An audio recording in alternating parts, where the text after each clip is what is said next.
علی نے بیان کیا، ان سے سفیان نے، انہوں نے کہا کہ میں نے زہری سے سنا، انہوں نے سعید بن مسیب سے سنا، اور انہوں نے ابو ہریرہ رضی اللہ عنہ سے کہ نبی کریم صلی اللہ علیہ وسلم نے فرمایا کہ کسی کے اگر 3 بچے مر جائیں تو وہ دوزخ میں نہیں جائے گا، اور اگر جائے گا بھی تو صرف قسم پوری کرنے کے لیے۔ ابو عبداللہ امام بخاری رحمہ اللہ فرماتے ہیں، قرآن کی آیت یہ ہے، تم میں سے ہر ایک کو دوزخ کے اوپر سے گزرنا ہوگا۔ صحیح بخاری حدیث نمبر 1251۔ آدم بن ابی ایاس نے بیان کیا، کہا کہ ہم سے شعبہ نے بیان کیا، کہا کہ ہم سے ثابت نے، اور ان سے انس بن مالک رضی اللہ عنہ نے کہ نبی کریم صلی اللہ علیہ وسلم ایک عورت کے پاس سے گزرے جو ایک قبر پر بیٹھی ہوئی رو رہی تھی۔ آپ صلی اللہ علیہ وسلم نے اس سے فرمایا کہ خدا سے ڈر اور صبر کر۔ صحیح بخاری حدیث نمبر 1252۔ امام مالک نے بیان کیا، ان سے ایوب سختیانی نے، اور ان سے محمد بن سیرین نے، ان سے ام عطیہ انصاریہ رضی اللہ عنہا نے بیان کیا کہ جب رسول اللہ صلی اللہ علیہ وسلم کی بیٹی زینب یا ام کلثوم رضی اللہ عنہا کی وفات ہوئی، آپ وہاں تشریف لائے اور فرمایا کہ 3 یا 5 مرتبہ غسل دے دو، اور اگر مناسب سمجھو تو اس سے بھی زیادہ دے سکتی ہو۔ غسل کے پانی میں بیری کے پتے ملا لو، اور آخر میں کافور، یا یہ کہا کہ کچھ کافور کا استعمال کر لینا، اور غسل سے فارغ ہونے پر مجھے خبر دے دینا۔ چنانچہ ہم نے جب غسل دے لیا تو آپ صلی اللہ علیہ وسلم کو خبر دے دی۔ آپ صلی اللہ علیہ وسلم نے ہمیں اپنا ازار دیا اور فرمایا کہ اس سے ان کی قمیض بنا دو۔ آپ کی مراد اپنے ازار سے تھی۔ صحیح بخاری حدیث نمبر 1253۔ عبد الوہاب ثقفی نے بیان کیا، ان سے ایوب نے، ان سے محمد نے، ان سے ام عطیہ رضی اللہ عنہا نے کہ ہم رسول کریم صلی اللہ علیہ وسلم کی بیٹی کو غسل دے رہی تھیں کہ آپ تشریف لائے اور فرمایا کہ 3 یا 5 مرتبہ غسل دو، یا اس سے بھی زیادہ، پانی اور بیری کے پتوں سے، اور آخر میں کافور بھی استعمال کرنا، پھر فارغ ہو کر مجھے خبر دینا۔ جب ہم فارغ ہوئے تو آپ کو خبر کر دی۔ آپ نے اپنا ازار عنایت فرمایا اور فرمایا کہ یہ اندر اس کے بدن پر لپیٹ دو۔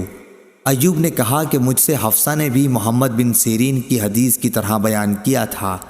حفصہ کی حدیث میں تھا کہ طاق مرتبہ غسل دینا، اور اس میں یہ تفصیل تھی کہ 3 یا 5 یا 7 مرتبہ غسل دینا، اور اس میں یہ بھی بیان تھا کہ میت کے دائیں طرف سے اور اعضائے وضو سے غسل شروع کیا جائے۔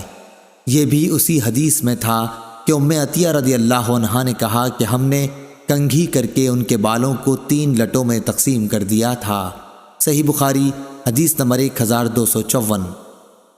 خالد نے بیان کیا، ان سے حفصہ بن سیرین نے، اور ان سے ام عطیہ رضی اللہ عنہا نے کہ رسول اللہ صلی اللہ علیہ وسلم نے اپنی بیٹی کے غسل کے وقت فرمایا تھا کہ دائیں طرف سے اور اعضائے وضو سے غسل شروع کرنا۔ صحیح بخاری حدیث نمبر 1255۔ وکیع نے بیان کیا، ان سے سفیان نے، ان سے خالد حذا نے، ان سے حفصہ بنت سیرین نے، اور ان سے ام عطیہ رضی اللہ عنہا نے کہ رسول اللہ صلی اللہ علیہ وسلم کی صاحبزادی کو ہم غسل دے رہی تھیں۔ جب ہم نے غسل شروع کر دیا تو آپ صلی اللہ علیہ وسلم نے فرمایا کہ غسل دائیں طرف سے اور اعضائے وضو سے شروع کرو۔ صحیح بخاری حدیث نمبر 1256۔ ابن عون نے خبر دی، انہیں محمد نے، ان سے ام عطیہ رضی اللہ عنہا نے بیان کیا کہ نبی کریم صلی اللہ علیہ وسلم کی ایک صاحبزادی کا انتقال ہو گیا۔ اس موقع پر آپ صلی اللہ علیہ وسلم نے ہمیں فرمایا کہ تم اسے 3 یا 5 مرتبہ غسل دو، اور اگر مناسب سمجھو تو اس سے زیادہ مرتبہ بھی غسل دے سکتی ہو، پھر فارغ ہو کر مجھے خبر دینا۔ چنانچہ جب ہم غسل دے چکیں تو آپ کو خبر دی، اور آپ صلی اللہ علیہ وسلم نے اپنا ازار عنایت فرمایا اور فرمایا کہ اسے اس کے بدن سے لپیٹ دو۔ صحیح بخاری حدیث نمبر 1257۔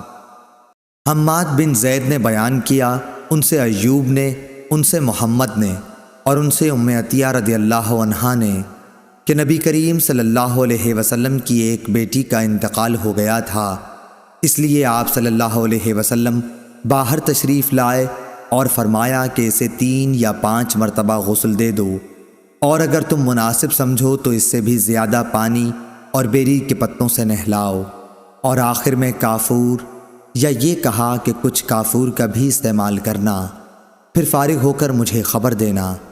عطیہ رضی اللہ عنہا نے بیان کیا کہ جب ہم فارغ ہوئے تو ہم نے کہلا بھجوایا، آپ نے اپنا تہبند ہمیں دیا اور فرمایا کہ اسے اندر جسم پر لپیٹ دو۔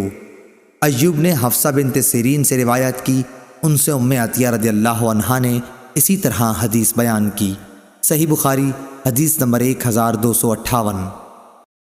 عطیہ رضی اللہ عنہا نے اس روایت میں یوں کہا کہ نبی صلی اللہ علیہ وسلم نے فرمایا کہ 3 یا 5 یا 7 مرتبہ، یا اگر تم مناسب سمجھو تو اس سے بھی زیادہ غسل دے سکتی ہو۔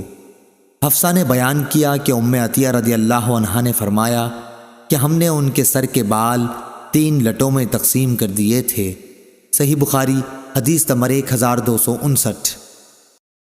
ایوب نے بیان کیا کہ میں نے حفصہ بنت سیرین سے سنا، انہوں نے کہا کہ حضرت عطیہ رضی اللہ عنہا نے ہم سے بیان کیا کہ انہوں نے رسول اللہ صلی اللہ علیہ وسلم کی صاحبزادی کے بالوں کو 3 لٹوں میں تقسیم کر دیا تھا۔ پہلے بال کھولے گئے، پھر انہیں دھو کر ان کی 3 چٹیاں کر دی گئیں۔ صحیح بخاری حدیث نمبر 1260۔